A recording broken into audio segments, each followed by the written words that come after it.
deuxième période de ce numéro de la grande team. Et ouais, on est rentré un petit peu dans les vestiaires, on a repris quelques forces, mangé quelques fruits. Et là, on est prêt, on est au taquet. Puisqu'on est ensemble hein, jusqu'à 22h, on est en direct.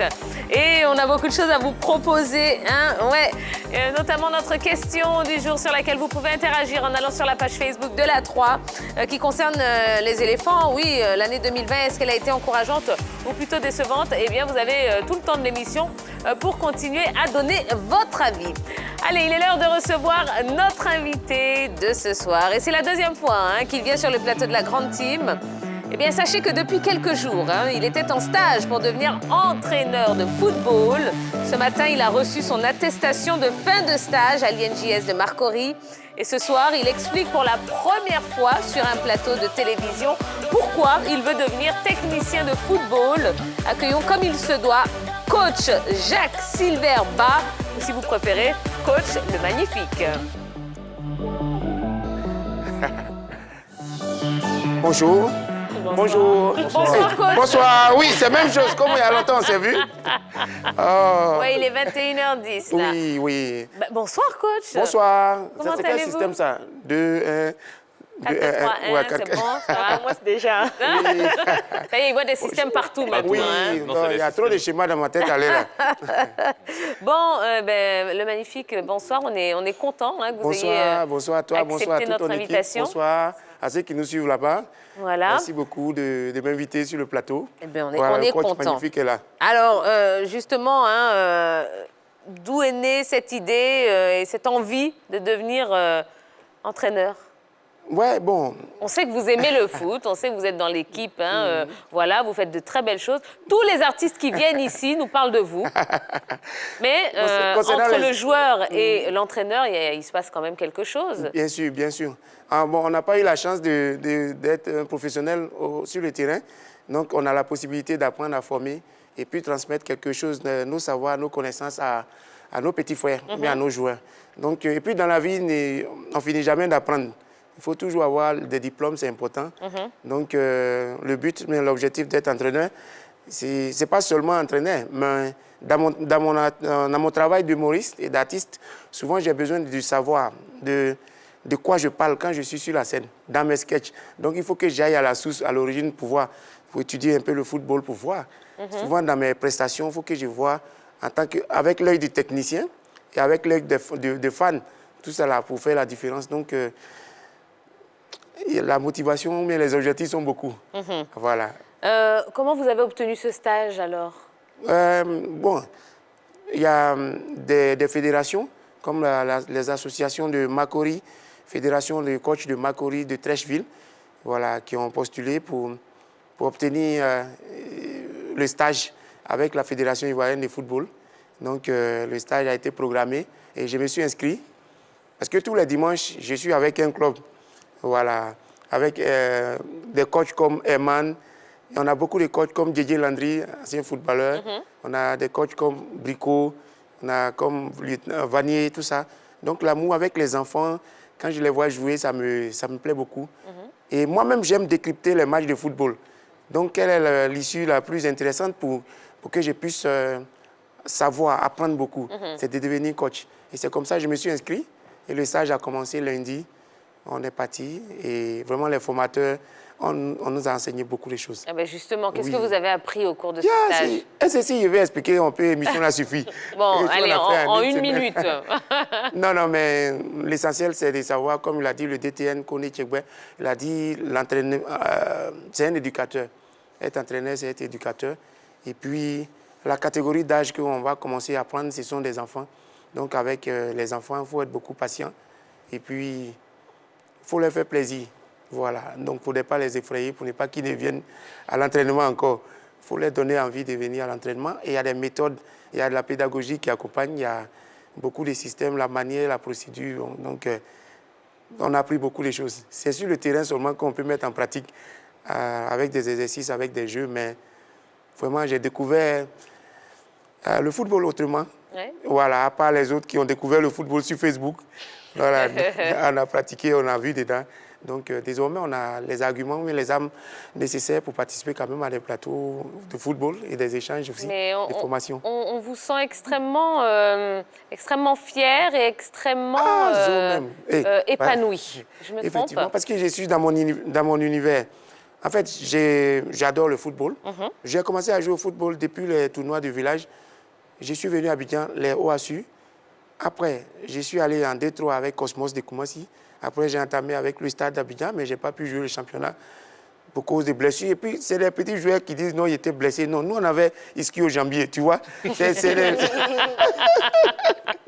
Et non, j'ai eu mal au genou. Il faut savoir de quoi tu as souffert. Qu'est-ce que tu as enlevé dans le ballon.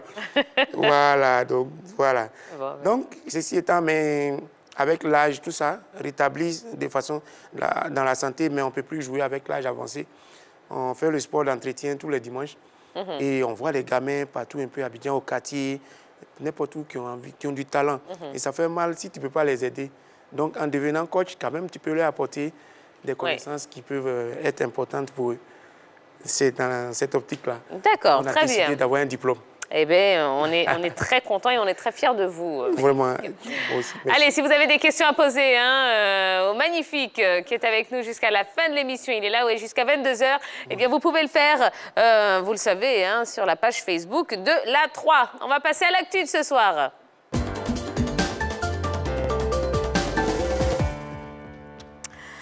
Et ce jeudi, le comité exécutif de la Confédération africaine de football s'est réuni au Caire, en Égypte. Ce vendredi, les décideurs du football africain se sont retrouvés dans le cadre d'une assemblée générale.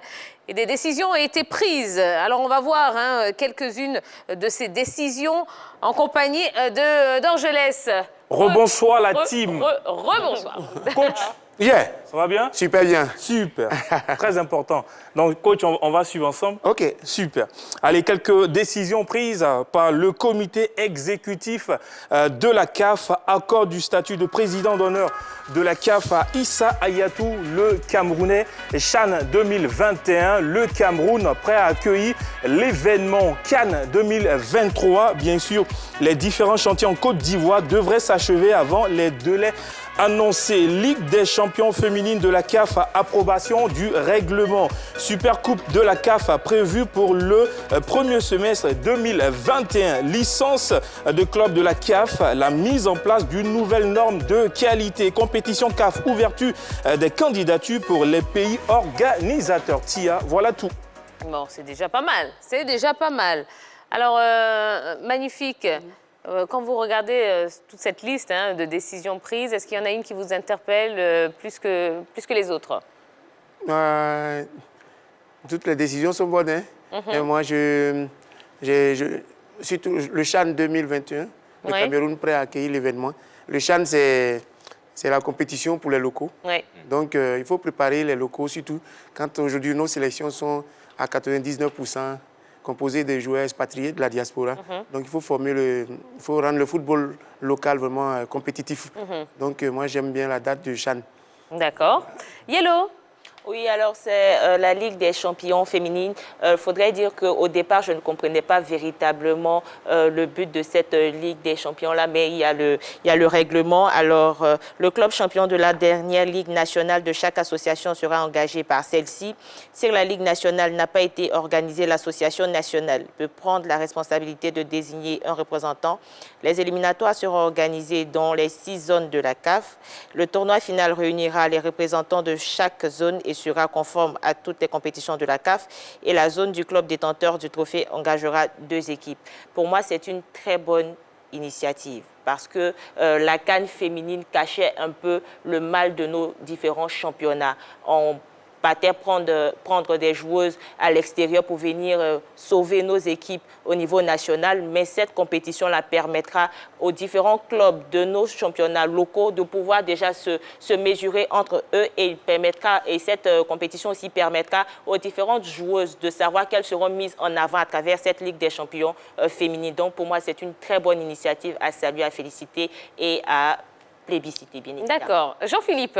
Mais moi, c'est l'élévation du vieux lion des Garois, l'ancien président de la Confédération africaine de football, M. Issa Hayatou. C'est vrai que j'ai été également très heureux d'apprendre qu'au niveau des chantiers de la Coupe d'Afrique 2023 en Côte d'Ivoire, la Confédération africaine de football s'est montrée assez heureuse. Mais bon, je vais m'appesantir sur Issa Hayatou. Il faut noter que quand il a quitté la tête de la Confédération africaine de football, du côté de Addis Abeba en Éthiopie, il n'est pas parti quand même avec un large sourire. Hein. J'ai encore en mémoire les coups de coude de Roger Mila pour essayer d'extirper le vieux lion très en colère parce qu'il estimait qu'il avait été trahi par les électeurs comment on appelle, ceux qui avaient choisi Ahmad Ahmad. Et il était parti tout fâché. Ensuite, il y a eu cette situation de non-réconciliation possible avec ce dernier. Issa Hayatou avait dans un premier temps offert ses services à Ahmad Ahmad pour le conseiller sur les dossiers. Et ce dernier avait refusé ces services-là. Il avait décidé de se passer ces services. Il y a eu le choix de décaler la Coupe d'Afrique des Nations au Cameroun et de la faire passer à 24. Finalement, c'est l'Égypte qui en a hérité. Il y a eu tellement de brouille entre M. Ahmad Ahmad, la Confédération africaine, et M. Issa Hayatou.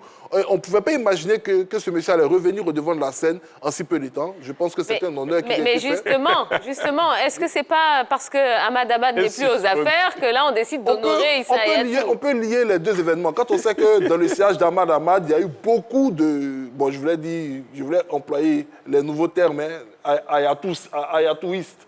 Il y a eu beaucoup d'hommes d'Hayatou qui sont restés avec lui, notamment celui qui tient les rênes de cette confédération, M. Constant Omari, qui était l'un des lieutenants fidèles du président Issa Hayatou. Bon, on peut s'interroger pour essayer de savoir s'ils n'ont pas ramé à compte courant de la pirogue Ahmad Ahmad.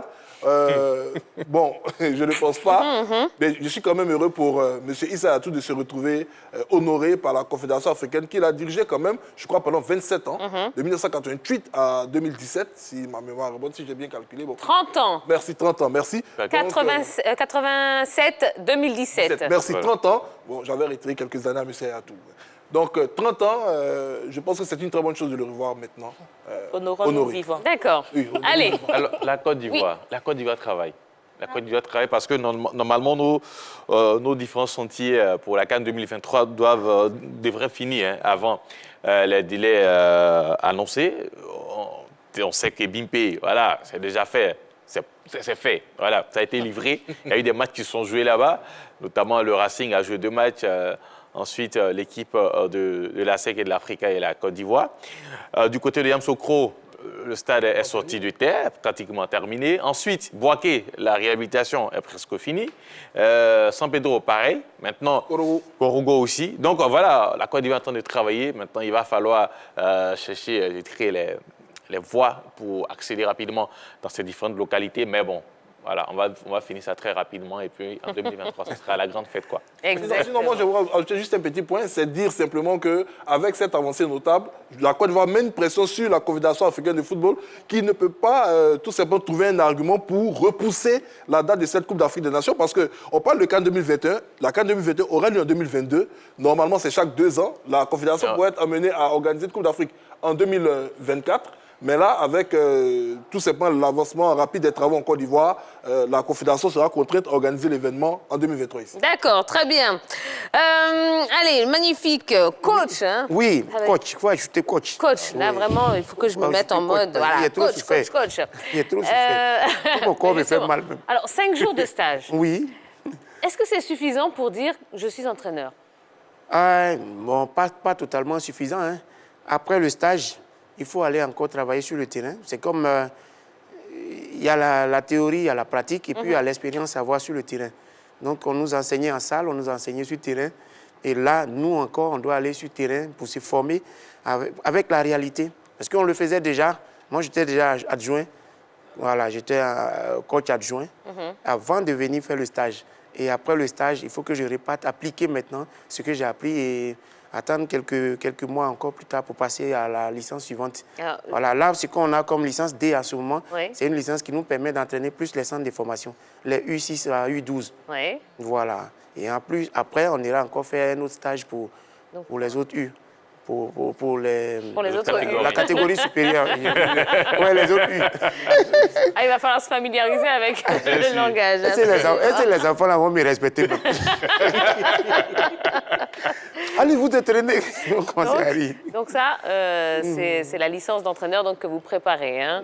Voilà. Ça, on a déjà eu cette licence. Là, on nous a donné juste des attestations de fin de stage, le temps de confectionner le diplôme lui-même. Mais on doit passer maintenant à la licence supérieure, tu vois, qui est très importante pour prendre une autre catégorie.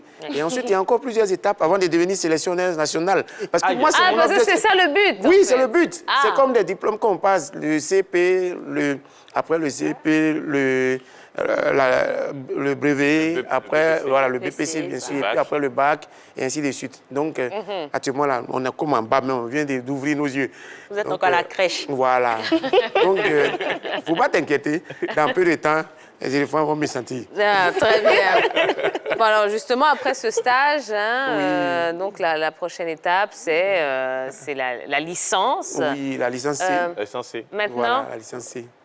bon, vous avez parlé de devenir sélectionneur national. Oui. J'ai envie de dire, c'est tout comme objectif? Non, pourquoi Non, pas non, non, prendre non, il y a la agent de présidence joueur, il y la a consultant FIF, plateau, il y a plein de président de la fédération ivoirienne de football, président de la CAF, de la FIFA, parce qu'il faut... La dans FIFA, voilà. Mais oui, il faut viser la lune. Si tu rates, tu peux attraper étoile. On ne sait jamais. Donc, non, il y a des processus, on a des rêves quand même. Ouais. Moi, surtout, j'aime bien être consultant plateau télé, décrypter les matchs. Tu vois, quand je vois, voilà, et autres, ça... Mais ça- vous êtes au bon ça, endroit. Voilà. Vous êtes au Ça, bon endroit. c'est quelque chose qui me tient beaucoup à cœur. Eh ben, Donc, c'est il faut tout ce qu'on partir à vous l'origine du football, il faut voir l'œil du technicien Uh-huh. pour pouvoir parler, pour pouvoir bien sûr comment décrypter un match. Absolument. Voilà. Allez, magnifique. Bon, c'est votre deuxième passage. Vous savez qu'on parle de choses sérieuses, Bien mais on sûr. s'amuse aussi un petit peu hein, Oui. dans cette émission. Moi-même, je suis c'est comme très ça. important. Je suis un cocktail de bête à sérieux. Bon, ben voilà. Voilà. Donc, on a trop fait sérieux. Il a bien Voilà. résumé hein, quand même la grande type. C'est bête avec un peu de sérieux.